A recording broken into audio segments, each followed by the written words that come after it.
அன்பு நண்பர்களுக்கு வணக்கம். பழமொழி 400 பதிவேற்றம் 225 பாடல் 223. அடைய பயின்றார் சொல் ஆற்றுவரா கேட்டால் உடையது ஒன்று இல்லாமை ஒட்டின் படை பெற்று அடைய அமர்த்த கண் பைந்தொடி அகுதால் இடையன் எரிந்த மரம். வேலினுடைய தன்மையை பெற்று முகம் முழுதும் கண் நிறைந்த பசிய தொடியைப் போல உள்ள பெண்ணே என்ற பெண்ணை பார்த்து சொல்லி, மிகவும் நெருங்கி பழகியவர்கள் தமக்கொன்று வேண்டிய சொல் கூற வேண்டும் என்று கேட்பதனால் தன்னிடம் இல்லாத ஒரு பொருளை தன்னிடது உள்ளது போல சொல்லுவது, உறுதியாக கூறுவது என்பது இடையனால் வெட்டப்பட்ட மரத்தை போல நாளுக்கு நாள் குறையும் என்று சொல்கிறார்.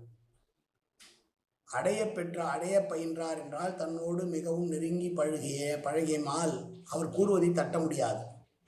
அவர் மீதுள்ள அன்பினாலே முடியாத காரியமாக இருந்தாலும் அதை முடித்து கொடுப்பேன் என்று உறுதி கூறுதல் என்பது, இடையனானவன் ஆடுகளுக்கும் மாடுகளுக்கும் தழை வேண்டும் பொருட்டு நாள்தோறும் மரத்தினை சிறிது சிறிதாக குறைப்பான். அப்படி குறைப்பதனால் அந்த மரத்தினுடைய வளர்ச்சி தடைபடும். இடையனால் எரியப்பட்ட மரம் எப்படி குறைந்து வருதல் போல தன்னிடம் இல்லாததை அன்பின் பொருட்டு உள்ளதாக ஒருவன் கூறினால் அவனுடைய புகழானது குறைந்து கொண்டே போகும் என்பது இந்த பாடலுடைய கருத்து.